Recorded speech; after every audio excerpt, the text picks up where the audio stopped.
좀 적당히 해라. 주변국의 군사력을 키운다.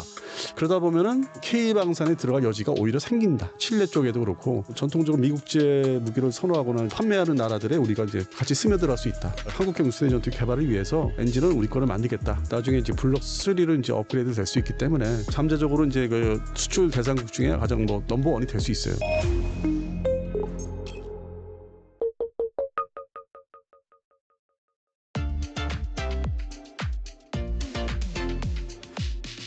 이번에는 그 베네수엘라 이슈 좀 다뤄볼 텐데요. 예. 미국 트럼프 행정부가 베네수엘라와 긴장감이 높아지고 있습니다. 왜 트럼프 행정부는 베네수엘라와 강등을 빚고 있는지 좀 궁금하네요. 근본적으로 이제 그 해당되는 정부가 베네수엘라 정부가 거슬러 올라가면 2007, 8년도까지 가요. 그때 당시에 이제 우고 차베스라는 상당히 좌파 그 이념의 대통령이 이제 들어섰는데 그때 상당히 이제 뭐 반미 성격의 여러 가지 뭐 제도라든지 군사력도 뭐 러시아제 전투기를 막 사온다든지 완전히 돌변했죠. 근데 사실은 베네수엘라가 그 전에는 친미국가였고 어떤 그 미국 입장에서는 이제 남미 국가 중에서는 좀 브라질보다는 오히려 베네수엘라를 믿는 입장이었거든. 그 무기 체계를 보면은 미국제 F-16도 80년대 유일하게 줬던 나라가 베네수엘라거든요. F-16 전투기. 옛날 지금은 이제 구형인데 그 버전이 그 정도로 베네수엘라를 이제 믿고 친미 국가다. 마치 옛날에 그 이란 그 대하듯이. 그러다가 이제 그게 이제 2007년 8년 그러니까 미국의 정권은 이제 정부가 오바마 때 완전히 이게 바뀌면서 성격이 바뀌면서 반미 국가로 바뀌고 그리고 이제 자기들이 차기 전투기로 뭐 러시아제 S-27을 산다든지 그리고 해군력도 뭐 좀 이렇게 좀 적대적으로 그 카리브해에서 뭐 이렇게 활동을 한다든지 그 더 나아가서 이제 러시아제 전략 폭격기 블랙잭 TU-160을 쿠바를 경유해서 글로 또 와서 미국을 겁을 주는. 그래서 그 당시에 이게 이 TU-160이 뭐 하여튼 2007년 이래로 왔다 갔다 하니까 지금은 안 그런데 왔다 갔다 하니까 뭐 콜롬비아 공군이 뭐 스크램블 발진해서 나가서 뭐 이스라엘제 크피르 전투기 사용하는 나가서 이제 이렇게 같이 에스코트해서 이렇게 뭐 위험한 행동 못하게 이렇게 에스코트해서 쫓아낸다든지 이제 그런 역할을 콜롬비아가 맡았었죠. 그래서 근본적으로 이게 반미 정부이기 때문에 뭐 남미에는 뭐 흔하게 반미 정부가 많았는데 이 반미 정부가 이제 군사적인 측면에서 이제 이렇게 뭔가 미국을 이제 불안하게 만드니까 남쪽에서 나머지 반미 국가들은 그 전에 뭐 있었어요 여러 가지 뭐 니카라과 포함해서 근데 그렇게 무기 체계가 뭐 좀 고성능을 이제 장비를 하는 게 아니었고 지상군 중심의 무기 체계를 이제 가지고 있었으니까 굳이 뭐 미국이 어쩔 수 없다. 저게 이제 뭐 자기가 이제 미국이 민주주의 국가니까 함부로 쳐들어갈 수 없다. 이제 뭐 여러 가지 세계적인 뭐 그게 있잖아요. 반발이 있으니까. 그래서 중남미 관리를 이제 어느 일정 부분 소강 상태로 내버려뒀는데 니카라과보다는 이제 골칫거리가 뭐 쿠바나 니카라과보다는 오히려 베네수엘라가 왜냐하면 반미 대통령이 연속적으로 그러니까 뭐 차베스 이후에 지금 이제 마두로 다 반미 정부고 그리고 이제 뭐 소위 이제 우리 언론에서 평가하는 대로 뭐 이 선거를 이제 불법으로 막 해서 정권을 유지한다든지 그래서 그런 면이 있었고 이제 정치적 면에 정치 외교 국제적 면에 두 번째는 이제 마약 조직이 그거를 철저하게 단속을 하면 되는데 자체적으로도 근데 내버려둬서 결국 거기서 이제 조직들이 미국에 다 들어오는 마약이 물론 이제 콜롬비아 그동안에 콜롬비아가 문제였는데 거기에 이제 베네수엘라가 이제 가세를 했기 때문에 이거를 계속 내버려둬야 되냐 미국 입장에서도 옛날에 오바마 정권 중심으로 계속 연임을 했지만은 일단은 검토를 했었어요. 저거를 이제 한번 들어가 봐라. 근데 오바마 정권 성격이 또 그렇게 뭐 쳐들어가는 스타일이 또 아니다 보니까 이제 그거를 이제 말렸겠죠. 대통령 입장에서는. 그러다 지금은 이제 또 이제 트럼프가 과거에 이제 그 레이건 정부의 어떤 레이건 스타일에 또 그게 일부 있어요. 자기가 살면서 영향을 받은 게 있기 때문에. 그래서 그런 측면에서는 이걸 처음 알아 이제 막 그러고 있는 거죠. 그리고 빌미가 이제 마약. 그 루트로스 이제 경유지 거기서 출발해서 뭐 세 군데로 이제 뭐 카리브해나 뭐 멕시코 해가지고 퍼져서 들어오니까 이걸 좀 손을 봐야 되겠다.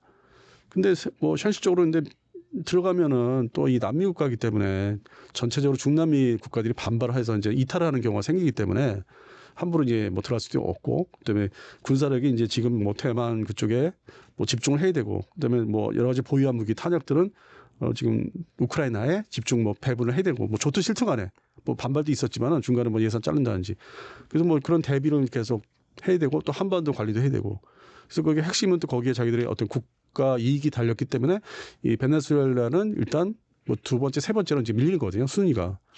근데 그래도 겁을 또 옛날처럼 줘야 되겠다 함부로 좀 날뛰지 말라는 차원에서 지금 소위 4함대 미 해군의 4함대를 이제 앞에 이제 투입을 하는데 근데 저희 같은 사람이 볼 때는 저거 가지고 저거는 그냥 그냥 단순 겁을 줄러 들어갈 수 있다는 모양새를 보여준 거예요. 왜냐하면 이지스함 4척, 세척이죠. 이지스함 3척과 LPD 상륙함 중심의 3척. 네.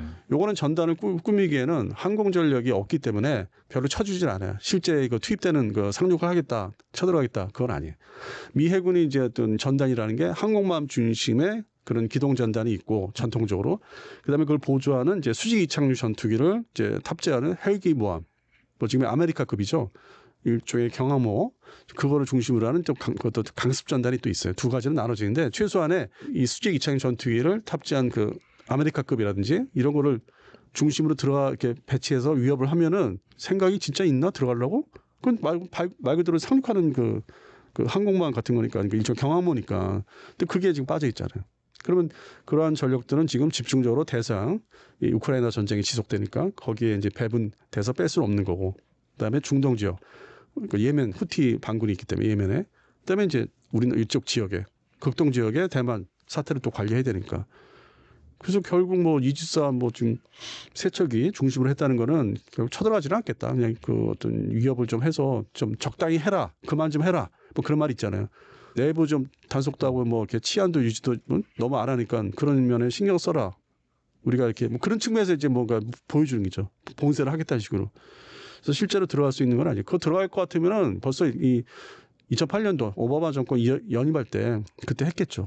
그때 좀 그 더 지금보다 더 높았으니까 그 수위가. 그래서 지금은 그렇게 뭐 할 것 같지는 않아요. 병력 동원이 쉽지가 않기 때문에.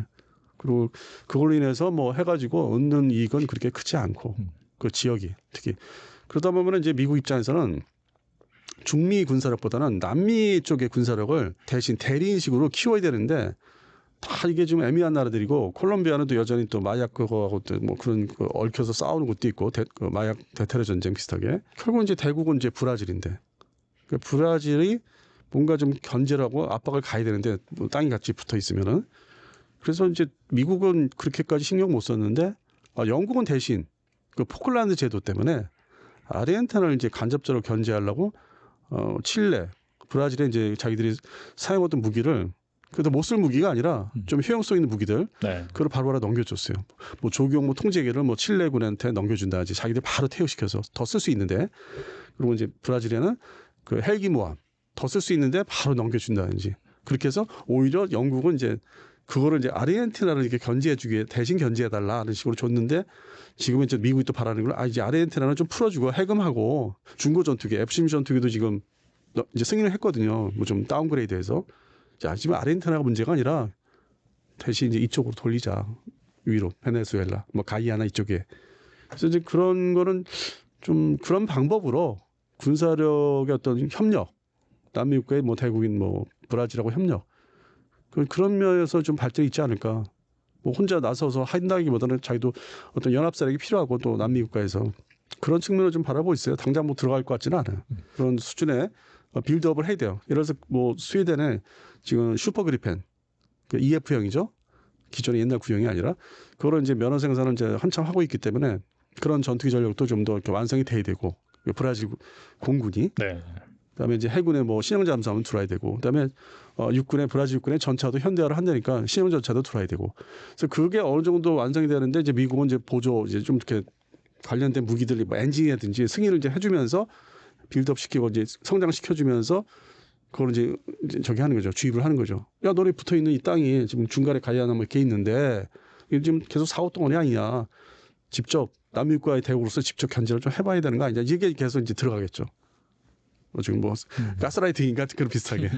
그래서 그런 측면에서는 이게 남미 국가한테 맡기려고 하는 것도 있어요. 대국인 브라질한테. 다음 정권이 또 어떻게 이제 성격이 이제 바뀌기 때문에 그게 뭐 그쪽도 뭐 진보 성향의 뭐 정부라든지 아니면 기존의 보수 정부가 이렇게 왔다 갔다 하니까. 그래서 그건 이제 좀 우리가 주시를 해야 돼요. 당장 뭐 이렇게 일어날 일은 아닌 것 같고. 그래서 근해에다가 이제 뭐 마약 그 항공기나 뭐 그런 선박들 단속을 한다는 이제 취지 아래 이지스함이 가 있는데 근데 뭐 그게 이지스함이 또 담당할 그 대상도 아니고 감시 추정은 돼도 뭐 급하게 뭐 추정 안 되면 되레 아주 뭐 특수정 그 함정들이 있거든. 조그만 것들 그 중동의 무슨 바레인 쪽에서 사용했던 그런 배들을 또 오히려 사함대에 배치를 해야 되겠죠. 근데 실제로 거기까지는 지금 아주 골고루 배치하는 것 같지는 않고. 그래서 저도 그냥 관망을 하고 있어요. 한 뭐 15년 전에 이제 그런 게 있었기 때문에 충돌 가능성이 있기 때문에 지금은 이제 지켜보는 거고. 근데 하여튼 앞으로는 저게 문제가 될 수 있겠다. 그래서 뭐 이 얘기의 결론은 미국이 이제 이 중남미 국가의 우방 좀 군사력 있는 나라를 좀 더 키우지 않겠나. 좀 그렇게 좀 보고 있어요. 같이 혼자는 못해요. 같이 해야 돼. 베네수엘라가 또 중국이랑 아무래도 좀 관계가 있어가지고 중국을 또 견제하는 의도가 있다라고 또 얘기하는 거 어떻게 보세요? 그거는 이제 뭐 좀 많이 나간 얘기고 바로 앞에 있는 그 국가이기 때문에 그 중간에 이제 카리브해나 이게 좀 오히려 이제 옆에 브라질을 해서 이제 거꾸로 압박을 가할 수 있기 때문에 베네수엘라도 이제 군사력 측면 생각을 하죠. 그렇다고 뭐 중국제 뭐 전투기를 살 수 있다? 산다? 그런 이제 본격적인 군비 경쟁이 이루어지기 때문에 브라질 군이 공군이 결국에는 이제 거기도 뭐 이쪽에서 스텔스 전투기 만약에 들어왔다. 아니면 J-10 그럼 또 이제 미국이 나서서 무기. 근데 군비 경쟁이 되기 때문에 자제를 뭐 하지 않을까. 그게 다 이제 서로 에스컬레이션 작용이 서로 시소 게임을 하기 때문에 지금은 그 상태는 아닌 것 같아요. 그러니까 중국의 어떤 배후에 있다는 거는 그런 군사력의 무기 제공이라든지 이런 게 이제 직접적인 거고 뭐 경제 규로는 어쩔 수 없잖아요. 그것까지 뭐 차단을 할 수 있는 명분이 있는 건 아니기 때문에 지금의 상황이. 그래서 그거는 제가 볼 때는 기사를 이제 작성해서 좀 뭐 쓸거리가 없으면 갖다 붙이는 내용 좀 노골적으로 얘기해서 저도 그런 거 해봤으니까 저도 그게 어떻게 하는지 아니까 그래서 그런 말씀을 드린 거고 오히려 전문적으로 얘기하면 이제 군사 무기의 어떤 그 지금 포진된 게 이게 어떤 역할을 할 것인가. 그래서 다시 말씀드리면 오히려 대리인 성격으로 브라질을 좀 더 협력을 더 끈끈하게 해서 대신 국경선에서 좀 견제할 수 있는 훈련을 같이 연합 훈련을 한다든지 그게 더 효과적이죠. 이제 그게 결국 뭐 중국과 더 이렇게 밀착이 되면 또 그런 연합 태세가 나타나니까 얼마든지 브라질을 이제 이용해서 물론 이제 경제적으로 브라질하고 또 뭐 중국하고 뭐 브릭스니 하는데 그건 이제 미국이 이제 마음 먹기 달린 거고 브라질을 또 자기 쪽으로 이제 품에 안기까지는 자기가 그쪽 권역이기 때문에 지역이기 때문에 미국이 이제 정책 외교 정책을 어떻게 수정하기 나름이기 때문에 결코 이게 뭐 중국을 이제 뭐 해서 베네수엘라를 이용한다는 게 결코 좋은 건 아니에요. 자기들 입장에서 이렇게 하는 게 그래서 좀 다양하게 뭐 외교 정책을 좀 이렇게 넓히면 옛날처럼 넓히면 좋은데 너무 지금 막혀 있죠 사실은. 차베스 때부터 시작된 거죠. 그래서 미국에서 계속 우려를 하고 있는데 이거를 과거에 뭐 이라크 들어가듯이 그렇게 할 수 있는 건 아닌 걸로 보고 있고. 좀 같은 주변국의 군사력을 키운다. 그러다 보면은 K방산에 들어갈 여지가 오히려 생긴다. 미국제 무기를 직접 뭐 전투기 중심이나 전차, 뭐 자주포를 직접 넣기 어렵고 그러니까 왜냐면 서로 상대적이니까 그러면은 또 미국 입장에서 무기 수출도 대리국가 내세우는 게 이번에 폴라드 같이 그리고 자기 미국제도 들어갔잖아요. 뭐 야 빨리 배치해야 된다는 문제 한국제가 들어갔고 야 그리고 들어가서 우리 미국제 M1 전차 이런 것들 뭐 예를 들어서 정비를 해서 뭐 다 갈고 닦아서 업그레이드해서 그 사이에 들어갈 때 우리 거 그다음 게 줄게 순서를 이제 정하는 거거든. 그래서 그런 측면에서 콜롬비아군은 이제 더 키울 수도 있고 K방산이 오히려 우리한테는 이제 기회가 되지 않을까. 더 나가서 이제 칠레 쪽에도 그렇고 그래서 전통적으로 미국제 무기를 선호하거나 좀 소위 이렇게 보급을 판매하는 나라들에 우리가 이제 같이 스며들어갈 수 있다. 저는 그렇게 보고 있어요 오히려. 오히려 K방산에 좀 길게 본 기회다 이렇게 정리해 볼 수 있겠네요. 기회죠. 예. 네네. 최근 UAE 국방차관이 KF-21 시제기에 탑승해서 이영수 공구 참모총장과 함께 우정 비행을 실시를 했습니다. 네. 아무래도 이 개발 단계에 있는 시제기에 외국 고위 인사가 직접 탑승한 것이 매우 이례적이다라는 평가가 나오는데 이번 그 시험 비행 어떻게 보셨는지 이게 수출에 긍정적인 영향을 미칠 수 있을까요? 이게 이제 일단 기존과 시간 그 차를 이제 말씀드리는 건데 관심이 상당히 많죠. 그리고 전통적으로 이제 UAE다 이제 우리 특전사 뭐 이렇게 부대들이 파견돼서 같이 훈련도 하고 상당히 이제 끈끈하죠. 여러 가지로 우리가 상당히 협조적이니까. 그래서 그런 측면에서 이제 잘 다져왔고 그리고 K방산 무기가 이제는 다 제대로 된 게 나와 있고 뭐 10년 전, 뭐 15년 전보다는 다르니까.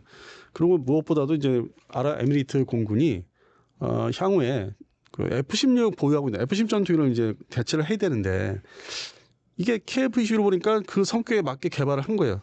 한국에서도 대한민국 공군이 KF-16 그것도 개량된 거, 뭐 U 버전이죠.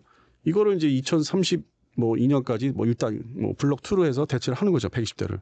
그래서 그걸 이제 면밀히 지켜봤고 그리고 이제 아랍에미리트 공군이 2004년도 이래로 도입을 했던 가장 먼저 그 이 F-16 시리즈 중에서 가장 현대화됐던 블록 60을 도입을 했던 그 역사가 있지 않습니까? 그게 바로 한 20여 년 전 되는데 그게 이제는 노화돼서 구식화되고 시스템이 옛날 거기 때문에 그 A사레이드도 옛날 거고.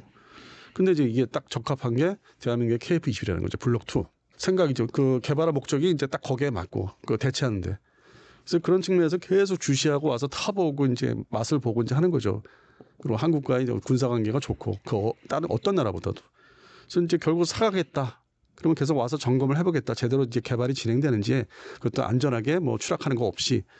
그래서 올 때마다 이제 타보고 음미를 하는 거고 또 우리는 또 권유를 하고.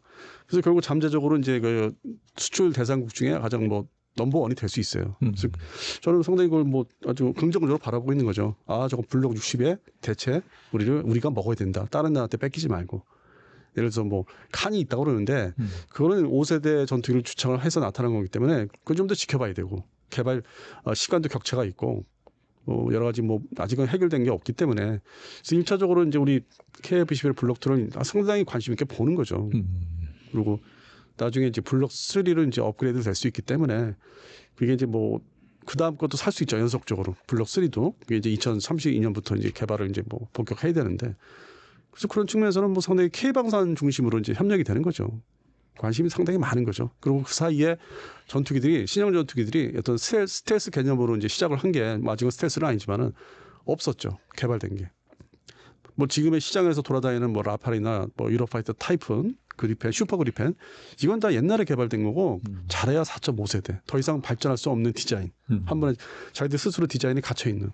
그러면 이제 그 이후에 바로 직후에 개발을 시작한 게 KF-21밖에 없고 그렇게 해서 일단 여기에 집중하죠. 블록 2하고 뭐 조만간 블록 3까지 한다니까 일단 집중하면서 이게 또 이슬람권이기 때문에 칸 전투기도 유심히 바라볼 거예요. 근데 이게 아랍 그 국가들이 친서방의 아랍 국가들이 한 전투기에만 의존하지는 않더라고요. 그래서 이제 뭐 두 가지 우리 것도 이제 먼저 사고 그다음에 칸이 완성이 제대로 되면 칸도 도입할 수 있어요. 다. 그러면은 기존의 유로파이터 타이푼이나 이제 슈퍼 그리펜이나 특히 라팔 여기서 이제 의존을 이제 하는 거 벗어날 수 있는 것이. 그건 옛날에 지금 4.5세대 그 선에 이제 딱 한계가 있으니까 그거를 이제 나중에 2030년대 대체를 그렇게 우리 거나 저쪽 거나 다 사서 이렇게 대체를 할 수 있는 저는 상당히 긍정적으로 보지 이거 부정적으로 한쪽이 다 먹는 거다 그렇게 보지는 않아요. 특히 이제 이런 아랍에미리트나 이제 뭐 그쪽에 뭐 여러 나라 있지 않습니까? 오만도 있고 네. 그래서 카타르도 있고 그래서 뭐 여기에서는 뭐 우리께 이제 뭐 먼저 판매가 될 거다. 그래서 열심히 오는 거다. 그리고 우리가 자꾸 초청해서 이제 타보라고 권유하고. 그래서 그런 측면에서 이제 블록 2부터는 이제 그런 나라고 제가 전에 이제 말씀드렸던 거는 이제 주장을 하고 있는 거는 이제 블록 1부터는 그냥 필리핀 공군도 살 수 있다. 공대공 전투 이번에 이제 인도 파키스탄 그 보니까 그것도 상당히 중요하고 무서웠잖아요. 네. 멀리서 빵 하고 격추됐으니까. 맞아요. 네. 그럼 우리가 뭐 일반 매니아들 중에서 업신여겼던 블록 1 그것도 판매할 수 있다는 거죠. 그리고 블록 1은 일단 판매 진입돼서 들어가면은 그 키트를 이제 우리가 또 판매해서 업그레이드 블록 2를 할 수 있는 거고. 블록 2까지는 스텔스가 아니니까 공대지 무장을 이제 효율적으로 할 수 있는 뭐 임무 컴퓨터를 다 조정을 해가지고 그래서 그런 측면에서는 또 시장이 또 별도로 이렇게 분류가 돼 있다. 저는 그렇게 보고 있습니다.